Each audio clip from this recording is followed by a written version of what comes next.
ಇಂದು ನಾವು ಕರ್ನಾಟಕದ ಅತ್ಯಂತ ಸುಂದರ ಮತ್ತು ಪ್ರಕೃತಿ ಸಂಪತ್ತಿನಿಂದ ಸಮೃದ್ಧವಾಗಿರುವ ಜಿಲ್ಲೆಯಾದ ಶಿವಮೊಗ್ಗ ಜಿಲ್ಲೆಯ ಬಗ್ಗೆ ಸಂಪೂರ್ಣ ಮಾಹಿತಿಯನ್ನು ತಿಳಿದುಕೊಳ್ಳೋಣ.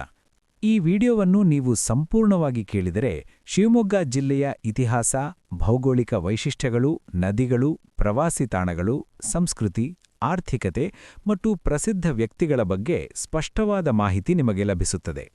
ಶಿವಮೊಗ್ಗ ಜಿಲ್ಲೆ ಕರ್ನಾಟಕ ರಾಜ್ಯದ ಮಧ್ಯಭಾಗದಲ್ಲಿ ಸ್ಥಿತವಾಗಿದೆ. ಪಶ್ಚಿಮ ಘಟ್ಟಗಳ ಪಾದದಲ್ಲಿರುವ ಈ ಜಿಲ್ಲೆ ತನ್ನ ಹಸಿರು ಕಾಡುಗಳು, ಜಲಪಾತಗಳು, ನದಿಗಳು ಮತ್ತು ಶಾಂತ ವಾತಾವರಣಕ್ಕಾಗಿ ಪ್ರಸಿದ್ಧವಾಗಿದೆ. ಈ ಜಿಲ್ಲೆಯ ಮುಖ್ಯ ಕೇಂದ್ರವಾದ ಶಿವಮೊಗ್ಗ ನಗರವನ್ನು ಕರ್ನಾಟಕದ ಅಕ್ಕಿಪಾತ್ರೆ ಎಂದು ಕರೆಯಲಾಗುತ್ತದೆ. ಕಾರಣ ಇಲ್ಲಿ ಭತ್ತದ ಉತ್ಪಾದನೆ ಅತ್ಯಂತ ಹೆಚ್ಚಾಗಿದೆ. ಇತಿಹಾಸದ ದೃಷ್ಟಿಯಿಂದ ಶಿವಮೊಗ್ಗ ಜಿಲ್ಲೆಗೆ ಅತ್ಯಂತ ಮಹತ್ವವಿದೆ. ಪ್ರಾಚೀನ ಕಾಲದಲ್ಲಿ ಈ ಪ್ರದೇಶವನ್ನು ಕೇದಾರಮಂಡಲ ಎಂದು ಕರೆಯಲಾಗುತ್ತಿತ್ತು. ಮೌರ್ಯರು, ಶಾತವಾಹನರು, ಕದಂಬರು, ಚಾಲುಕ್ಯರು, ಹೊಯ್ಸಳರು ಮತ್ತು ವಿಜಯನಗರ ಸಾಮ್ರಾಜ್ಯದಂತಹ ಮಹಾನ್ ರಾಜವಂಶಗಳು ಇಲ್ಲಿ ಆಳ್ವಿಕೆ ನಡೆಸಿವೆ. ನಂತರ ಮೈಸೂರು ಒಡೆಯರ ಆಡಳಿತಕ್ಕೂ ಈ ಪ್ರದೇಶ ಒಳಪಟ್ಟಿತ್ತು. ಇತಿಹಾಸದ ಅನೇಕ ಗುರುತುಗಳು ಇಲ್ಲಿನ ದೇವಸ್ಥಾನಗಳು, ಶಾಸನಗಳು ಮತ್ತು ಕೋಟೆಗಳ ರೂಪದಲ್ಲಿ ಇಂದಿಗೂ ಕಾಣಿಸಿಕೊಳ್ಳುತ್ತವೆ. ಭೌಗೋಳಿಕವಾಗಿ ಶಿವಮೊಗ್ಗ ಜಿಲ್ಲೆ ಅತ್ಯಂತ ವೈವಿಧ್ಯಮಯವಾಗಿದೆ. ಪಶ್ಚಿಮ ಘಟ್ಟಗಳ ಹಸಿರು ಪರ್ವತಗಳು, ದಟ್ಟವಾದ ಅರಣ್ಯ ಪ್ರದೇಶಗಳು ಮತ್ತು ಸಮತಟ್ಟಾದ ಕೃಷಿ ಭೂಮಿಗಳು ಇಲ್ಲಿ ಒಟ್ಟಾಗಿ ಕಾಣಿಸುತ್ತವೆ. ಈ ಜಿಲ್ಲೆಯ ಹವಾಮಾನ ಸಾಮಾನ್ಯವಾಗಿ ಸಮಶೀತೋಷ್ಣವಾಗಿದ್ದು, ಮಳೆಗಾಲದಲ್ಲಿ ತುಂಬ ಆಕರ್ಷಕವಾಗಿ ಕಾಣಿಸುತ್ತದೆ. ಮಳೆ ಪ್ರಮಾಣ ಹೆಚ್ಚಿರುವುದರಿಂದ ಕೃಷಿಗೆ ಇದು ಬಹಳ ಅನುಕೂಲಕರ ಪ್ರದೇಶವಾಗಿದೆ.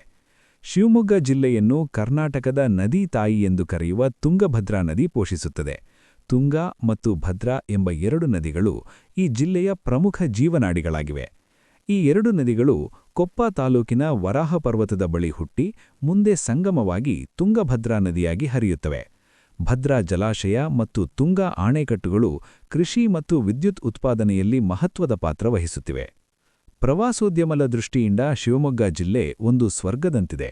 ಜೋಗ ಜಲಪಾತ ಈ ಜಿಲ್ಲೆಯ ಹೆಮ್ಮೆಯಾಗಿದೆ. ಇದು ಭಾರತದಲ್ಲಿನ ಅತ್ಯಂತ ಎತ್ತರದ ಜಲಪಾತಗಳಲ್ಲಿ ಒಂದಾಗಿದ್ದು, ಮಳೆಗಾಲದಲ್ಲಿ ಅದ್ಭುತ ದೃಶ್ಯವನ್ನು ನೀಡುತ್ತದೆ. ಸಾವಿರಾರು ಪ್ರವಾಸಿಗರು ಪ್ರತಿ ವರ್ಷ ಜೋಗ ಜಲಪಾತವನ್ನು ನೋಡಲು ಆಗಮಿಸುತ್ತಾರೆ.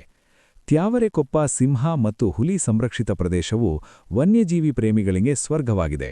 ಇಲ್ಲಿ ಸಿಂಹ, ಹುಲಿ, ಜಿಂಕೆ ಮತ್ತು ಅನೇಕ ಪ್ರಾಣಿ ಪ್ರಭೇದಗಳನ್ನು ನೋಡಬಹುದು. ಶಿವಮೊಗ್ಗ ಜಿಲ್ಲೆಯ ಇನ್ನೊಂದು ಪ್ರಸಿದ್ಧ ಪ್ರವಾಸಿ ತಾಣವೆಂದರೆ ಕೊಡಚಾದ್ರಿ. ಇದು ಪಶ್ಚಿಮ ಘಟ್ಟಗಳಲ್ಲಿರುವ ಅತ್ಯಂತ ಸುಂದರ ಪರ್ವತ ಶ್ರೇಣಿಯಾಗಿದೆ. ಕೊಡಚಾದ್ರಿಯ ಶಿಖರದಿಂದ ಕಾಣುವ ಸೂರ್ಯೋದಯ ಮತ್ತು ಸೂರ್ಯಾಸ್ತ ದೃಶ್ಯಗಳು ಮನಸ್ಸನ್ನು ಮಂತ್ರಮುಗ್ಧಗೊಳಿಸುತ್ತವೆ. ಅಲ್ಲದೆ ಕುಂದಾದ್ರಿ, ಆಗುಂಬೆ, ಮಂಡಗದ್ದೆ ಪಕ್ಷಿಧಾಮ, ಶರಾವತಿ ಹಿನ್ನೀರು ಪ್ರದೇಶಗಳು ಕೂಡ ಪ್ರವಾಸಿಗರನ್ನು ಆಕರ್ಷಿಸುವ ಪ್ರಮುಖ ತಾಣಗಳಾಗಿವೆ.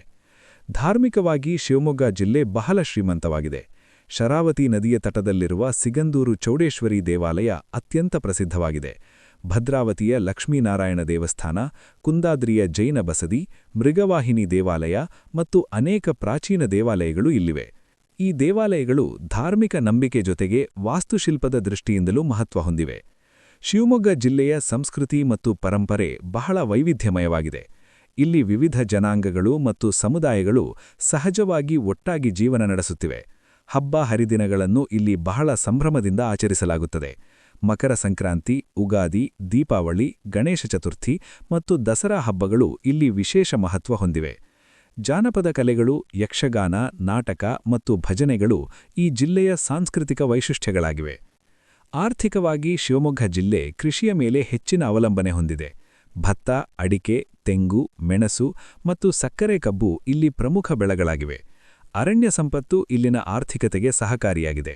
ಭದ್ರಾವತಿಯಲ್ಲಿರುವ ಕೈಗಾರಿಕಾ ಪ್ರದೇಶವು ಉಕ್ಕು ಮತ್ತು ಕಾಗದ ಕೈಗಾರಿಕೆಗಾಗಿ ಪ್ರಸಿದ್ಧವಾಗಿದೆ. ಇದರಿಂದ ಜಿಲ್ಲೆಗೆ ಉದ್ಯೋಗಾವಕಾಶಗಳು ಹೆಚ್ಚಾಗಿವೆ. ಶಿವಮೊಗ್ಗ ಜಿಲ್ಲೆ ಶಿಕ್ಷಣ ಕ್ಷೇತ್ರದಲ್ಲೂ ಮುಂದುವರಿದಿದೆ.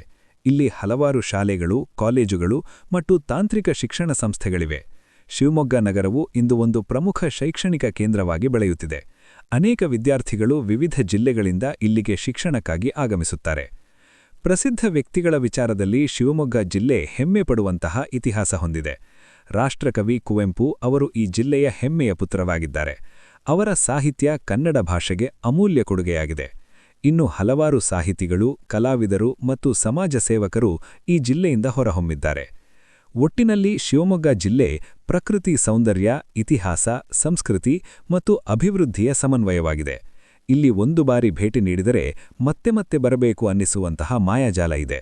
ಹಸಿರು ಕಾಡುಗಳು, ಹರಿಯುವ ನದಿಗಳು ಮತ್ತು ಶಾಂತ ವಾತಾವರಣ ಮನಸ್ಸಿಗೆ ವಿಶ್ರಾಂತಿ ನೀಡುತ್ತವೆ.